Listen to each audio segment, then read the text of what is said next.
اقوام متحدہ میں امریکی سفیر مائک والٹز کا کہنا ہے کہ امریکی صدر ٹرمپ حملوں میں وقفہ دے کر ایران کو ایک موقع دے رہے ہیں۔ ٹرمپ نے سفارتکاری میں مزید گنجائش پیدا کرنے کے لیے ایران پر حملے روکے۔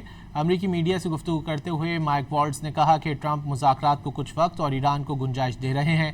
خبر ایجنسی کے مطابق مائک والٹز نے مذاکرات کی نوعیت کے بارے میں مزید تفصیلات فراہم نہیں کیں۔ اقوام متحدہ میں امریکی سفیر مائک والٹز کا کہنا ہے کہ امریکی صدر ٹرمپ حملوں میں وقفہ دے کر ایران کو ایک موقع دے رہے ہیں۔ ٹرمپ نے سفارتکاری میں مزید گنجائش پیدا کرنے کے لیے ایران پر حملے روکے۔ امریکی میڈیا سے گفتگو کرتے ہوئے مائک والٹز نے کہا کہ ٹرمپ مذاکرات کو کچھ وقت اور ایران کو گنجائش دے رہے ہیں۔ خبر ایجنسی کے مطابق مائک والٹز نے مذاکرات کی نوعیت کے بارے میں مزید تفصیلات فراہم نہیں کیں۔